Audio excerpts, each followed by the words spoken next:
Triste nouvelle, triste réalité la famille. Makambo moko ya pasi na motema. Makambo moko eosala mawapinza ya munene, mawapinza ya mingi na motema. Triste nouvelle la famille, triste réalité. Congo na biso bandeko nanga ekomi kobangisa. Congo na biso la famille ekomi kosala pasi. Congo na biso la famille ekomi mutu pasi. Eosala pasi pe mawa. Congolais ki mutema mabe. Congolais tozo lingana te. Congolais tolingi to bomana biso na moko. Biso moko bandeko nanga ekomi kosala pe pasi penza ya makasi. Eosala pasi komona lelo musicienne na biso ya musique profane to bengaka musique profane, musique ya mokili. Lelo oyo vi na ye eza lisusu ekomi deja na makambo ebele bandeko nanga ekomi kosala pasi penza ya makasi.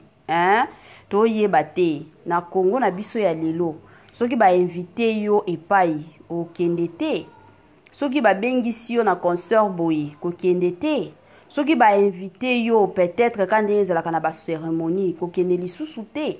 Ka biso moko ba congolais tozalaka soki muto invité yo eke okete biso moko tokomisaka ngo problème. Mais ka biso moko invité mutu a ye penza na invitation na yo et à la suite olingi osilisa ye, olingi oboma ye et osala pasi pe mawa.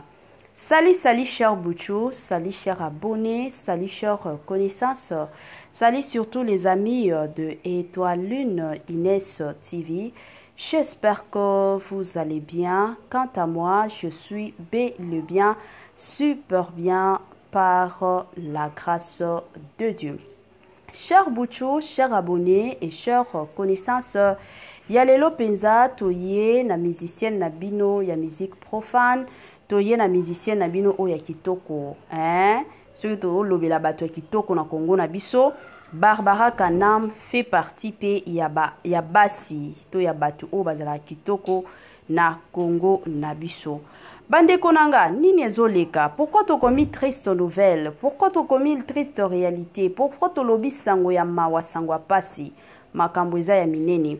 Avant to kota kuna ekozala toujours bien to ya ko sensibiliser batu nyonso to to yebi ketan to sala ba émission batu sika bakotaka batu pe akala ba se manifestaka yango to yeko sensibiliser bino nyonso batu sika. Si c'est la toute première fois ya kokota penza na chaîne na biso, chaîne moko kitoko, chaîne ya ba toli pas possible, chaîne moko ya ba information, chaîne moko ya ba analyse somo. Je vous prierai surtout de vous abonner massivement. Abonnez-vous.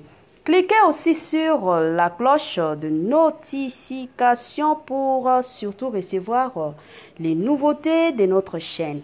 Aimez la vidéo, la famille, commentez et partagez. Et que ça la biso oyo penza tolobaka na biso chaque jour, chaque minute et surtout chaque seconde.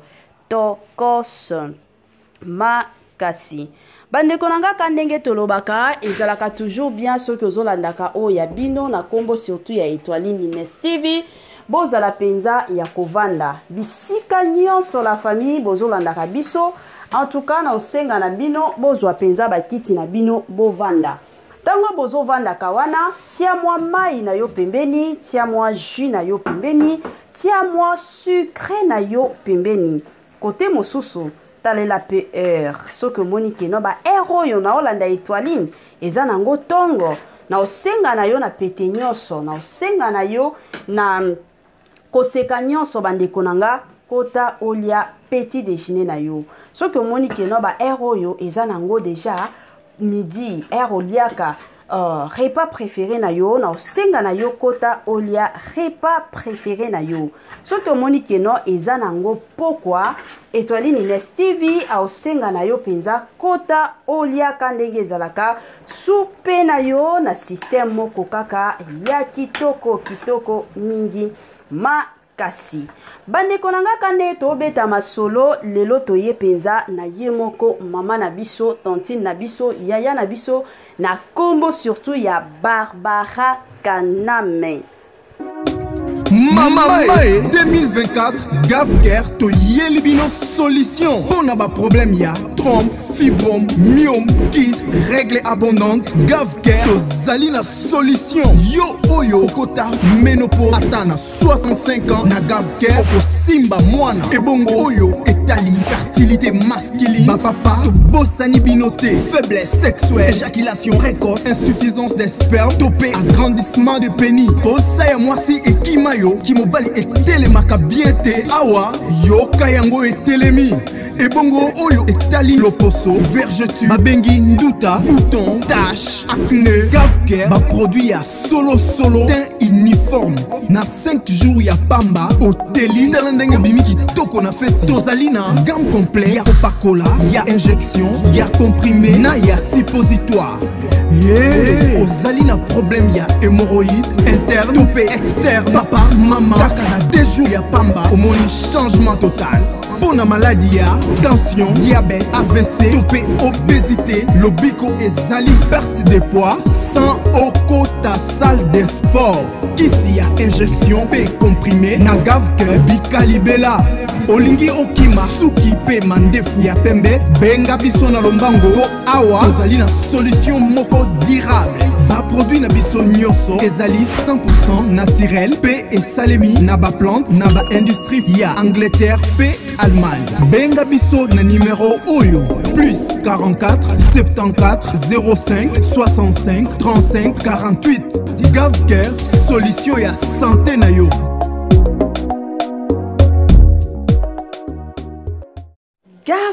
Gavker, Ndelikambo la famille. Gavker ayena ba solution ya somo. Gavker ayena ba solution ya kilikili. Gavker aye penza na ba solution moko ya kitoko. Yo moto bela kamino. Nyonso mino yo salanga pasi. O meki bakisi nyonso. Omoni keno ezo simba nango te na toro yo Étoile Nines TV aye ko recommander na yo benga kaka Gavker bandeko nanga na système moko ya kitoko. Gavker Ndelikambo. Gavker bandeko nanga aye na ba solution. Na système kaka ya Torkos ba témoignage eza nango ebele bandeko nanga bokondima te. Gavker aosala penza musala moko ya Torkos. Tozonga na makambo na biso, tozonga na oyo na mimila kibino lelo la famille ezo sala pasi pe mawa. Ebele ya batu to monaki oyo elekaki le 8 mars. Le 8 mars, journée internationale de la femme. Déjà na Congo na biso to célébraka na biso le 8 mars. Le 8 mars ezalaka feti monene ya biso basi. Ezala basi oba osala ezala basi o ba osala te. Tomona kango kutu atana ba école. Tomona kango atana ba école ebele omona ba yebisi bana balata ba bilamba ba maputa ya ba mama na bango. Tomona kango bandeko nanga yaki kosala ke no mama na biso na kombo ya Barbara Kanam yepe azalaki invité na cérémonie moko azalaki accompagné na bandeko na biso ya ba comédien. Parmi ba comédiens na biso wana ya basi plutôt ba comédienne et azalaki plutôt na mama na biso mama top azalaki kuna mama loso azalaki kuna bazalaki parmi pe ba invité o ba invitaki bango pe bakindaki siko kandenge ezalaka bandeko na ngai mama na biso to ndeko na biso to tanti na biso parce que na kilelo o batu mosusu omona ko benga nga mama te ezalaka bongo voilà. Ndeko na biso, musicien na biso, Barbara Kanam pe azalaki kuna. Manifestation pe lekaki bien, quand ndenge ezalaka soki ba invité yo quand même, ba pesi yo biloko moya obo ya kolia ezalaka te, oli ataka muke, omeli ataka muke. Bandeko nanga ka phénomène ndenge salama kibongo, azonga ka ndaku boye, akomi ka koyoka libungu pasi.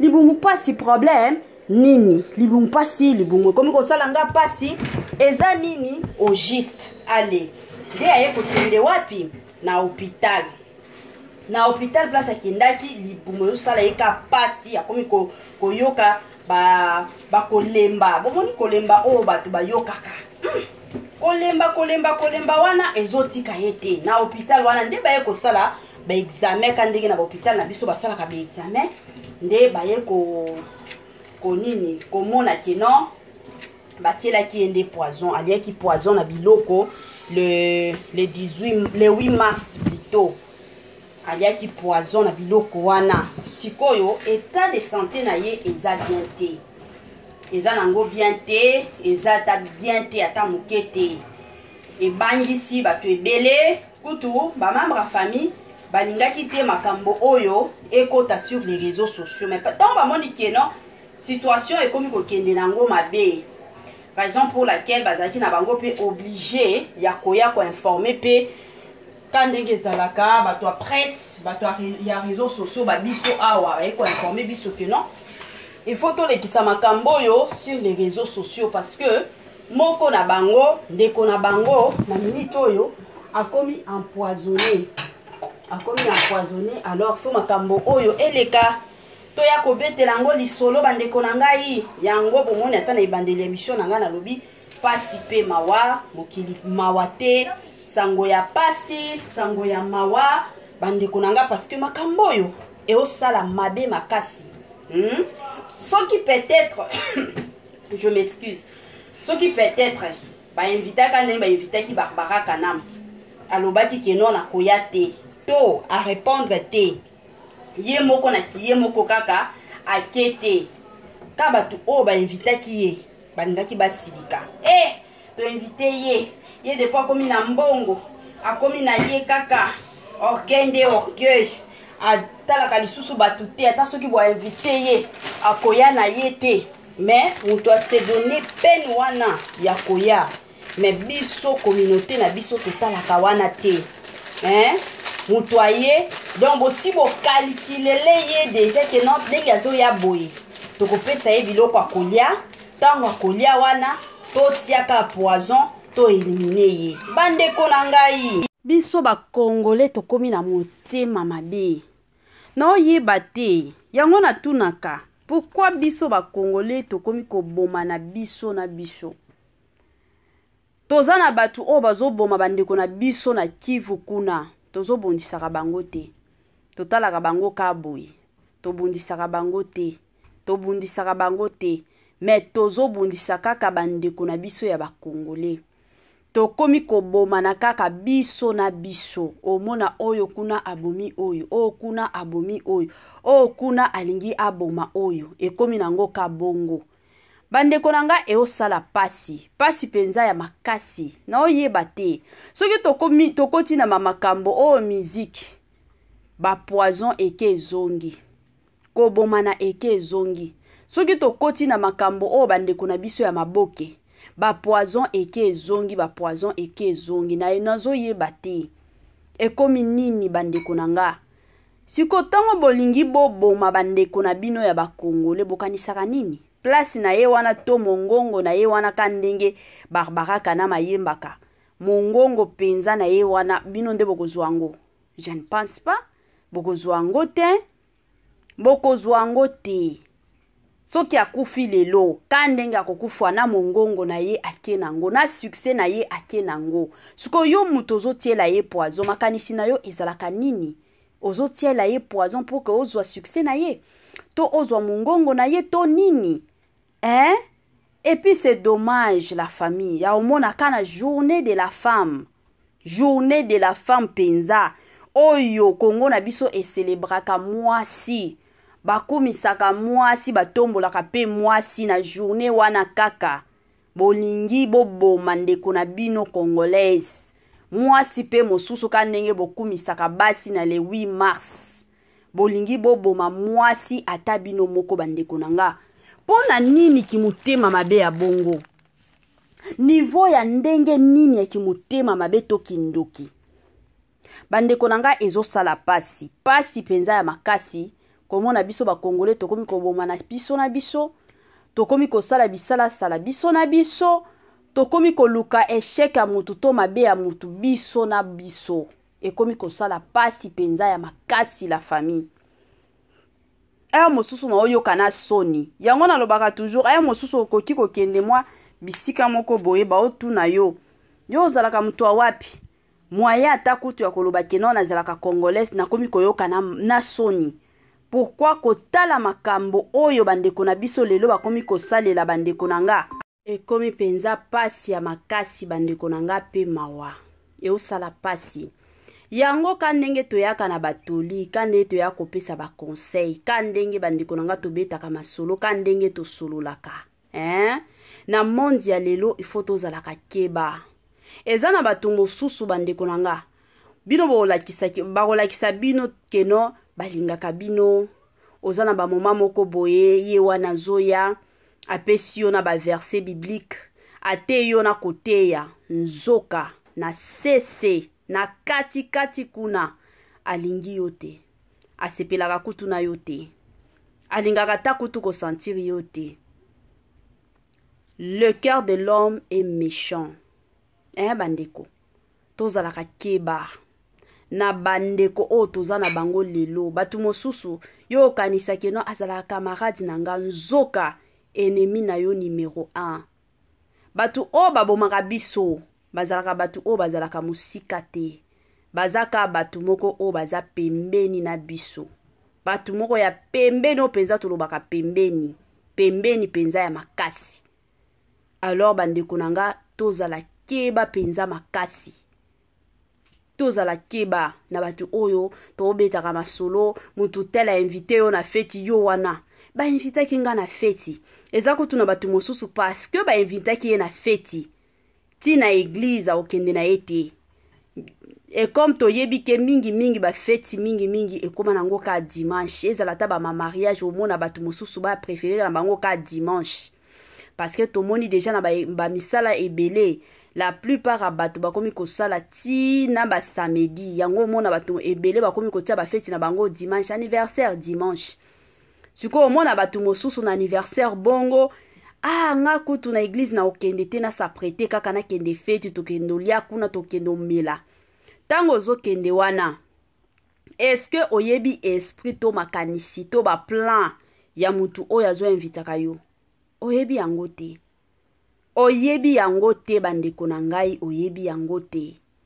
Alors tozalaka keba tozalaka penza keba o tolobaka keba penza ya makasi mutu nyonso to batiaka ye na vite na vi na yo te mutu nyonso to bapusanaka batiaka ye pembeni na yo te eza na batu mosusu ezalaka toujours bien relation na bino bozalaka toujours kuna azala musika mais eza na batu mosusu otali bolobi oyo natia ye penza pembeni nanga natia ye penza pembeni nanga me batu mosusu bazala musika penza musiko tolobaka penza musika ya makasi mokiliza ya kobeba lelo tokomi komona ta na ba famille mosusu bandeko yaya na leki babomani non parce que ndeko nanga mobala aza na mbongo ndeko nanga ya mwasi aza na mbongo na boma ye kaka comme ça tokotala bana ne ba souffrir soki bato libumu moko ya papa moko na mama moko bazo bomana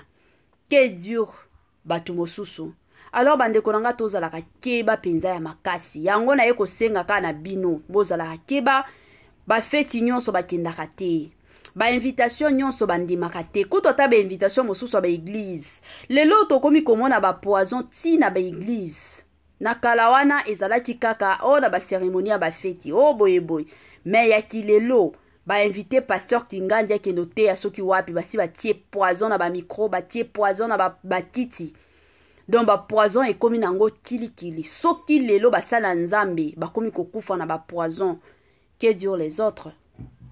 Alors la famille tozalaka keba penza ya makasi tozalaka surtout keba mokili ya lelo eza mokili ya kobeba mokili ya lelo eza mokili moko eza somo mokili ya lelo bandeko nanga basakanaka na mokili te eosala pasi penza ya makasi yango toye kopesa ka courage na ndeko na biso famille surtout mobimba ya Barbara Kanam toye kopesa bango courage penza ya makasi na minute oyo toyebi ke eza choc moko ya munene bayebi ke ndeko na bango azalaki bien et du coup ka boye akomi kobela nini mema ye na hôpital boye allez poison toye kopesa bino ka courage bozalaka makasi bo continuer kaka kosambela pona ndeko na bino ka ndenge azalaka pona bandeko mosusu o mosusu balingaka Barbara Kanam ka ndenge tokendaka batu mosusu bakoya koloba no mama Etoiline umoni Barbara Kanam wana